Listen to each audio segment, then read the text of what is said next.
आम्ही 2 लाखापर्यंत कुठलीही बँक असो, ज्यांना पीक कर्ज द्यायचा अधिकार आहे अशा कोणीही दिलेलं पीक कर्ज हे आम्ही त्या ठिकाणी माफ करणार आहोत।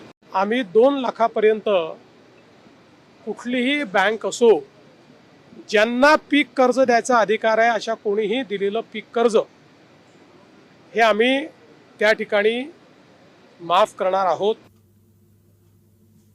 आत्ताच आपण बघितलं आहे की मुख्यमंत्री देवेंद्र फडणवीस यांनी 2 लाखांपर्यंतची कर्जमाफी करणार अशी घोषणा केली आहे। सरकारने किती रक्कम माफ केली जाणार आहे ती आपल्याला तर माहीतच आहे, ती म्हणजे 2 लाख। सरकारने 2 लाख रुपये कर्जमाफी केली आहे।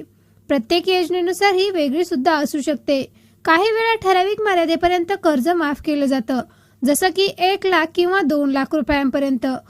म्हणून शेतकऱ्यांनी अधिकृत माहिती तपासणं खूप आवश्यक आहे। जर तुम्हाला या कर्जमाफीचा लाभ घ्यायचा असेल तर तुमच्या बँकेत किंवा CSC सेंटरवर संपर्क करावा। आवश्यक कागदपत्रे तयार ठेवा, आधार कार्ड, बँक पासबुक, जमीन कागदपत्र। सरकारच्या अधिकृत वेबसाईटवर माहिती तपासा।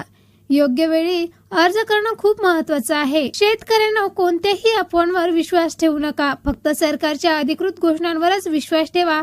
फसवणूक टाळण्यासाठी कोणालाही पैसे देऊ नका। ही माहिती तुम्हाला जर उपयोगी वाटली असेल तर व्हिडिओ लाईक नक्की करा आणि शेअर करा, आणि चॅनलला तुम्ही जर नवीन आला असाल तर चॅनल सबस्क्राईब करून ठेवा। तुमच्या गावामध्ये कोणाला कर्जमाफीचा फायदा होणार आहे ते कमेंटमध्ये नक्की सांगा।